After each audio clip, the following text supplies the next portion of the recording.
hayali geldi karşıma, söylediği sözler geldi aklıma.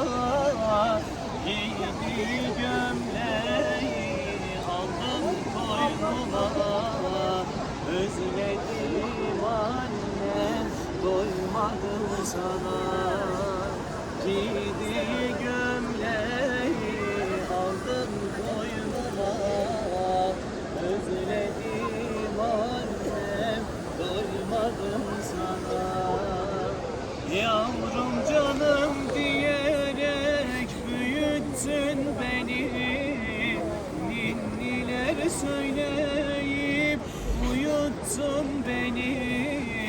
Geceleri kalkıp doyurdun beni, her zaman annem ararım seni.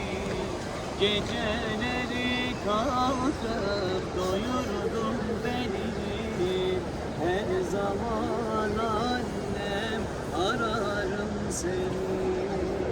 Senden daha yakın kim vardır bana? Şu kalbim daima bağlıdır sana. Dünya bir yana, anam bir yana, her zaman annem muhtacım sana. Dünya bir yana, anam bir yana, her zaman annem muhtacım sana. Annelerin hakkı çoktur ödenmez, sayfalarca yazsam yine tükenmez.